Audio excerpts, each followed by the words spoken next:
It's Friday, June 5th, and this is Now on HNN. Hopefully George is looking down right now and saying this is a great thing that's happening for our country. Hands up! Don't shoot! Floyd demonstrators vow to sustain momentum until change happens.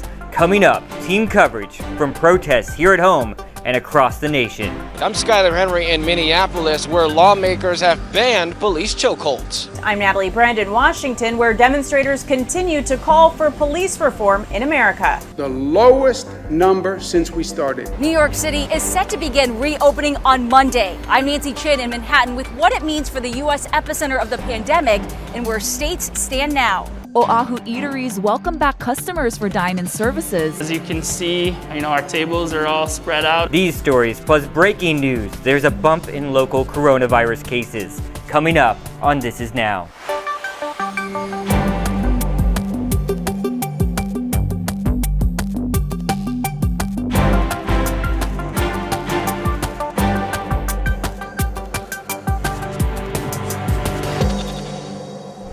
Good afternoon. The time is now 12:27 here in the islands. We want to get you to a live video feed coming into the H&N Digital Center. You're not seeing much here now, but here in just moments we expect a group of demonstrators to start marching through Waikiki.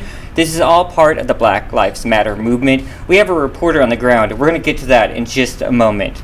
But first, we got some other breaking news, right? Yep, we have breaking news from the Department of Health. There are 9 new COVID-19 cases today, the highest count in a while. But officials say 4 of those cases, 2 on Oahu, 1 on Kauai, 1 on Maui, are old cases that are being reported now because of data updates. The other 5 cases are new, and we're told all on Oahu, all from community spread. Here's what Lieutenant Governor Josh Green had to say about the bump this morning. Nothing to worry about, no big surge, just be careful. And we're still doing phenomenally well. It's just, I think we may have a couple days where our numbers aren't just 1 or 0.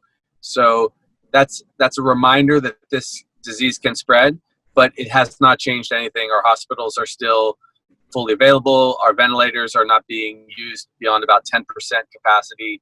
We're really good from a healthcare standpoint. So this doesn't change anything about our reopening strategy. Just be really careful out there, everybody, as we open up businesses and restaurants and whatnot.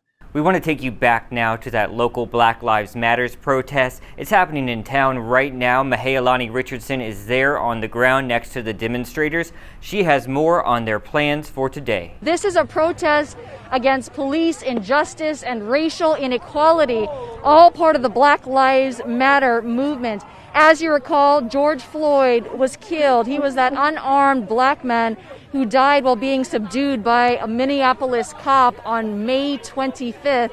The people here say Black Lives Matter and that Aloha does not discriminate. Now, police say, our sources say, that there have been rumors about people from out of town trying to start violence at these sort of protests here in the islands.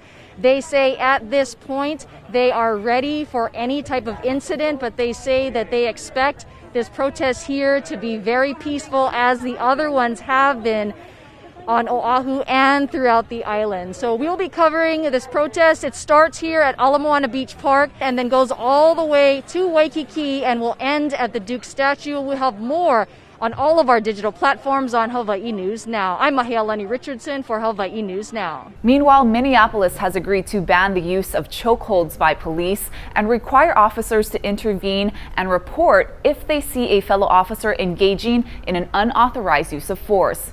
We want to warn you, some of the images may be graphic. Skylar Henry reports. He was turning over to you. Minneapolis City Council members held a virtual emergency meeting Friday, voting to ban the use of chokeholds by the city's police force. Bystanding officers are also now required to intervene regardless of tenure or rank. We have to be on the precipice of change, and that there are reforms that are just generations past due. The temporary measures come after now fired officer Derek Chauvin kneeled on the neck of George Floyd until he stopped breathing. 3 other former officers are also charged with aiding and abetting. We're here because George is dead. And we're here because his family has called on us to act bravely and urgently. In Buffalo, New York, 2 officers are suspended after video showed them shoving a 75-year-old protester to the ground during a rally in Floyd's honor. I just spoke with Mr. Gugino on the phone, who is that gentleman, who thankfully is alive. But you see that video, and it disturbs your basic sense of decency and humanity. Many of the people here at the site of where George Floyd died hope his death brings about more changes between law enforcement and the communities they serve. Having an interaction with the police officers is not really about the ticket, it's not about the fine, it's about the repercussions of being in custody, and are we going to be able to see another day. So Minneapolis said its goodbyes to Floyd Thursday. Now residents in his birthplace of Rayford, North Carolina will get a chance to pay their respects during a public viewing Saturday. Floyd's body will then be taken to Houston, where he grew up, for a final farewell on Tuesday. Skylar Henry, CBS News, Minneapolis. Back here at home, the state attorney general called on Congress for better oversight for police departments. Claire Connors joined 18 other states in asking the federal law to be extended to give state attorney generals the authority to investigate patterns of unconstitutional policing. The law came into being after the 1991 beating of Rodney King in California, but currently only gives the authority to the Department of Justice. Protests continue in D.C. today, but there's a much larger military presence in the district. Natalie Brand continues our team coverage from the White House. Washington, D.C.'s mayor commissioned artists to paint Black Lives Matter on 16th Street in front of St. John's Episcopal Church leading up to the White House. The mayor today urged President Trump to withdraw the military and extra federal law enforcement presence in the city. The president had surged federal forces after some protests turned violent last weekend. The National Guard was unbelievable. They came in and this was like a piece of cake. On Twitter, President Trump said the National Guard saved D.C. Mayor Muriel Bowser from embarrassment. There are so many things that I could respond to in that tweet, but I think that we all have to just refocus on what's in front of us, and that our nation is hurting. It's in need of healing. In his news conference today, the president continued his calls for forces to dominate the streets, but he also added that peaceful protesters are sending the message that equal justice must mean every American must receive fair treatment from law enforcement. Hopefully George is looking down right now and saying there's a great thing that's happening for our country. There's a great day for him. It's a great day for everybody. For the president to try to put any other words in the mouths of George Floyd, I frankly think is despicable. Meanwhile, Vice President Pence spoke to community leaders at a church in Maryland as protesters continue to call for police reform and an end to racial injustice in America. Hands up! Don't shoot! The largest demonstration yet in D.C. is expected this weekend. Natalie Brand, CBS News, the White House. And here's a disturbing new trend. White supremacists and far-right extremists are wearing Aloha shirts at protests. The Washington Post has a headline reading men wearing Hawaiian shirts and carrying guns adds a volatile new element to protests. InStyle magazine says the groups have co-opted Aloha shirts instead of swastikas. The Post points out that some of them are intentionally causing confusion by impersonating left-wing activists during the most recent protest. Plans are underway to remove an iconic and controversial monument that has stood in the former capital of the Confederacy for 130 years. Anthony Mason reports. The war heroes of the Confederacy have long lined Richmond's Monument Avenue. The biggest of all, 6 stories high, the statue of General Robert E. Lee has stood since 1890. Yes, that statue has been there for a long time, but it was wrong then, and it is wrong now. Governor Ralph Northam said Virginia could no longer honor a system that supported slavery. So I am directing the Department of General Services to remove the statue of Robert E. Lee as soon as possible.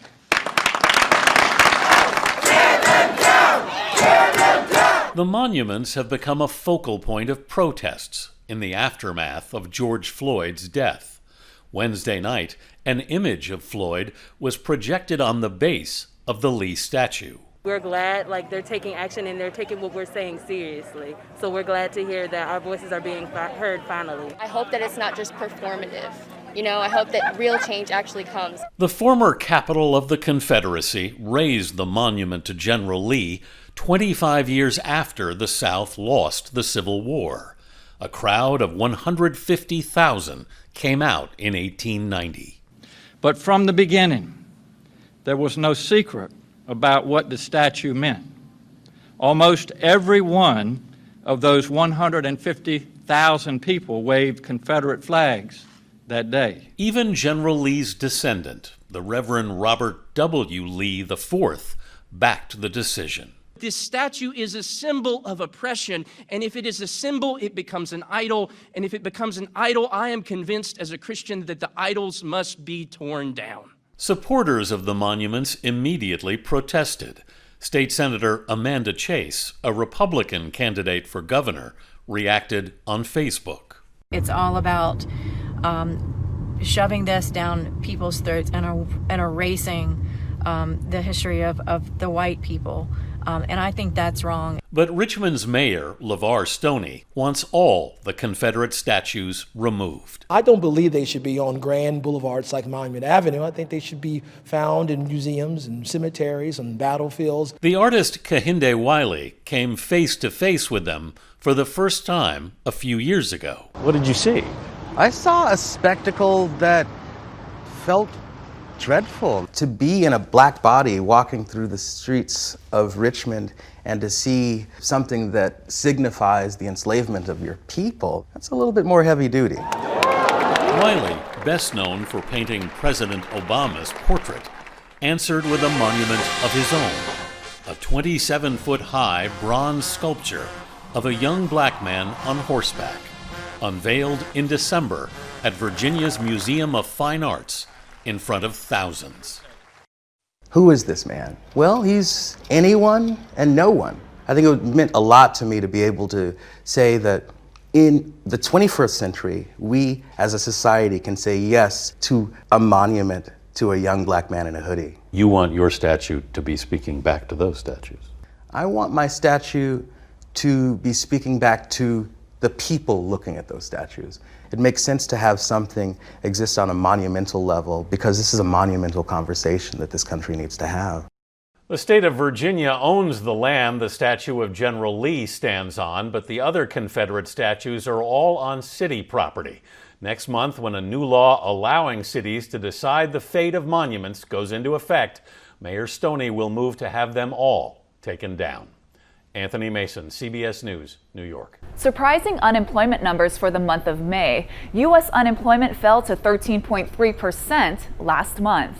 This as the economy gained 2.5 million jobs. In April, the unemployment rate soared to 14.7% as businesses shut during the coronavirus lockdown. Economists expected the unemployment rate to be even worse in May, rising to nearly 20%, but the gradual reopening of the economy added new jobs rather than eliminating further positions. Royal Caribbean Cruises is now canceling its entire fall season of voyages to the Aloha state. The company says booked customers can postpone their trips to next year, receive a credit, or get a refund. Las Vegas and Orlando are welcoming back tourists, so why not here? Lacey Denise tackles that question. As competing destinations reopen for tourism, some are questioning why there's still no timetable for reopening Hawaii's #1 industry. In Orlando, Universal Studios theme park reopened today. Guests will wear face masks and their temperatures will be checked when they enter. And after a 78-day lockdown, Boyd Gaming's California Hotel and Casino in Las Vegas reopened yesterday with new procedures to keep everyone safe. There'll be things like when you come into our property, you'll walk by a thermal imaging camera that will be able to tell us quickly if you have a fever or not. You'll be asked if you come on property, wear a face mask. If you don't have one, we'll provide you with one. That is something very new for us that we've never done before. The opening of the competing destinations on the mainland could attract tourists who might have come to Hawaii, and it might also lure away thousands of Hawaii workers. If you don't have family ties in Hawaii, and you were working in tourism here and your unemployment benefits run out, there's absolutely nothing to keep you here. And even people who have deep family ties will be drawn to other parts of the country where tourists can drive. Governor David Ige still will not say when Hawaii will reopen for mainland travelers. He said he wants to be sure they won't bring a new wave of infection with them. Today, Oahu restaurants resumed dine-in service. Moke's Bread and Breakfast in Kaimuki is one of the many eateries with new seating arrangements and safety protocols. As you can see, our tables are all spread out they're all 6 feet apart to make sure that we're maintaining proper social distancing, which unfortunately eliminates the entire middle of the dining room here from seating, which is a big loss, but we're hoping that we can continue to move forward and open stuff up slowly and safely for everyone. Governor Ige has also signed off on a long list of other reopenings for Oahu businesses and activities. June 19th is the big day. Bars will be allowed to welcome back customers. Private educational and care facilities can also start up, along with indoor attractions such as theaters, museums, and bowling alleys. Add to that list gyms, and that includes hula halau and yoga studios, and organized sports. In 2 weeks, teams can start gathering again for practices. Games will be allowed next month. And film and TV productions will be allowed to resume tomorrow. The Honolulu Zoo is back open after months of being closed. While some of the exhibits are off limits and there's new safety precautions, there's one attraction making a big debut. People will get to finally see them in action. That's right, your chance to see the zoo's 2 new baby lemurs is here. Now this comes with the arrival of many changes. We've taken as much precautions as we can. There will be no more climbing on the zoo's iconic hippo sculptures, and the benches that would typically be a good spot to take a break are being used as a barricade. We expect a good crowd. Hopefully not too big. We're hoping that people will try not to just all come at once. And Zoo Director Linda Santos says that's not just for the safety of people, but for the animals as well. We do require a mask because of the zoonotic disease aspect for our non-human primates, cats, and some other animals that could potentially get the coronavirus. You'll recall a few months back, a number of big cats contracted COVID-19 at the Bronx Zoo in New York. Nothing like that has happened here, but the zoo is still limiting the amount of people allowed in enclosed exhibits. There's a different type of guardrail. We've taken the social distance quite a ways because we do know that they are susceptible. And due to the risk of potential spread, a number of features will be closed, including the kids' zoo, playground, and walk-in aviary. Remember to bring bottled water because all the fountains are off limits. The bathrooms will look a little different too. Alright, they got some new hours as well there at the zoo. It opens at 10 in the morning, closes at 3:30, but the entrance closes at 2:30. And also they're closed now on Monday and Tuesday. Gotcha. So a lot of changes there, those but lemurs. Those lemurs and giraffes to come, right? I know, can't wait. Giraffes are in quarantine, but they will be on display soon, we're told. All right, now with restaurants and bars slowly reopening to dine-in customers around the world, some businesses are getting creative to keep everyone safe. This is Kabo. He's the newest employee at Cafe Bot in Seoul, South Korea. Standing 6 feet tall, Kabo shapes ice for drinks and even chats with customers. Now, he isn't replacing human bartenders, but he's helping with those labor-intensive tasks. The cafe also has a robot arm that measures and pours 25 bottles of liquor and syrup. The new technology is a way to keep things clean and provide contactless service. Is it happy hour yet? Yeah. Where's Cabo? That's really cool. That ice is very cool there. That the way he's shaping it up there. Put him to work. I wonder if Cabo cuts people off too. I know. No more. No more, Ashley. Get out of here. All right. Former President Barack Obama and former First Lady Michelle Obama will headline a big graduation event for the class of 2020 this weekend on YouTube. Taylor Swift, Lady Gaga, Beyonce, and other big stars, including my favorite, Lizzo, will be all taking a part of it. It's happening tomorrow again on YouTube. It'll be everywhere. You'll be able to see it. Just search around. You'll find it. Cool lineup. Do you remember your commencement speaker? I don't think we had anyone famous. Honestly, it was just students. It's a small high school. Yeah. So no Lizzo at my graduation. For my college graduation, we had Jerry Bruckheimer and Steve Kerr, the basketball coach. U of A. Yes, sir. Arizona. Go Wildcats. Yeah. All right. Meanwhile, Oprah Winfrey is jumping into the discussion on systemic racism in the U.S. She's set to host OWN Spotlight, Where Do We Go From Here? It's a 2-part town hall on racism and the state of the country. Now, activists, politicians, historians, and others are scheduled to take part in the special. It airs June 9th and 10th on Discovery's 19 networks, including Winfrey's OWN. All right, folks, that's going to do it for This Is Now for this week. We'll be back on Monday, of course. We got a lot of coverage to get to. Ashley's going to have much more on the restaurants reopening tonight on our evening newscast, so look for that. And until then, you guys have a good day, stay safe, and we'll see you next week.